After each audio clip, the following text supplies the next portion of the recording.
Well, sometimes when you get news, you just have to relax. And it turns out that Silver Surfer news for the Fantastic Four, well, that was one of those stories. Let's talk about the latest report about Julia Garner, Silver Surfer, and why that speculation about her being only in one film might actually be true. Now, before we do that, though, make sure you hit that like and subscribe button and ring the bell for all the updates. We do daily Marvel and DC videos and want to be your place for all the superhero news, but we're going to bring it to you truthfully and transparently so you are in the know. Well, guys, back in April, we found out that Julia Garner had joined the MCU. Now, she's probably most famous for her part in Ozarks, where she actually won an Emmy. And we found out that Marvel Studios had nabbed her to take on a female version of the Silver Surfer known as Shala Bell. Now, in the comics, Shala Bell was actually the Empress of the planet Zenn-La, and was the very first love of the original Silver Surfer, Norrin Radd. Now, in the comics, when Galactus comes to devour their planet, Radd volunteers himself to become a herald in exchange for sparing Zenn-La. Later on in the series, Franklin Richards took over as the new Galactus, and then he imbued Shala with the same cosmic powers, and they served together as twin heralds.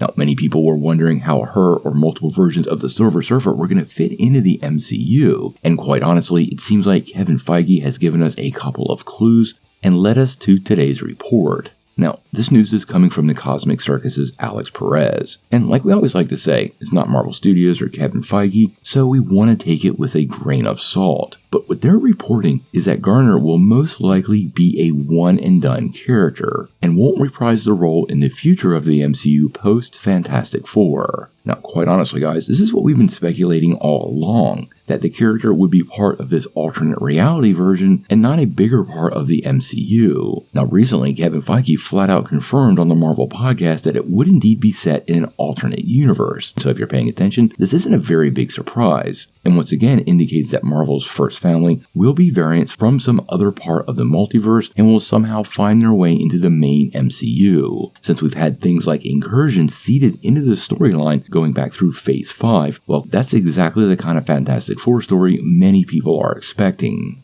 Now, I am glad that when we do get a primary Silver Surfer, it's more than likely going to be Norrin Radd in the MCU. This is a character everybody knows and loves, and despite that one outing in the second Fantastic Four movie, which quite honestly wasn't bad at all, well, the character's absence in the greater Marvel Universe has definitely been felt, and if Marvel's expanding the cosmic universe, well, along with Nova, there probably isn't a more important cosmic character for Marvel than the Silver Surfer. Now, this doesn't mean Garner couldn't return in some other kind of role, and if we have a Norrin Radd in our universe, then it also means we have a Shala Bell in our universe, and should that character be explored, whether she has cosmic powers or not, I'm pretty sure that will be played by Julia Garner. Right now, Fantastic Four is set to hit theaters next July 25th. Primary photography is rumored to start this summer, and I think when that happens, more and more of these rumors will start to get verified, and we'll know exactly what kind of Silver Surfer or Silver Surfers we're going to get. Until we know more, we're going to have to wait and see.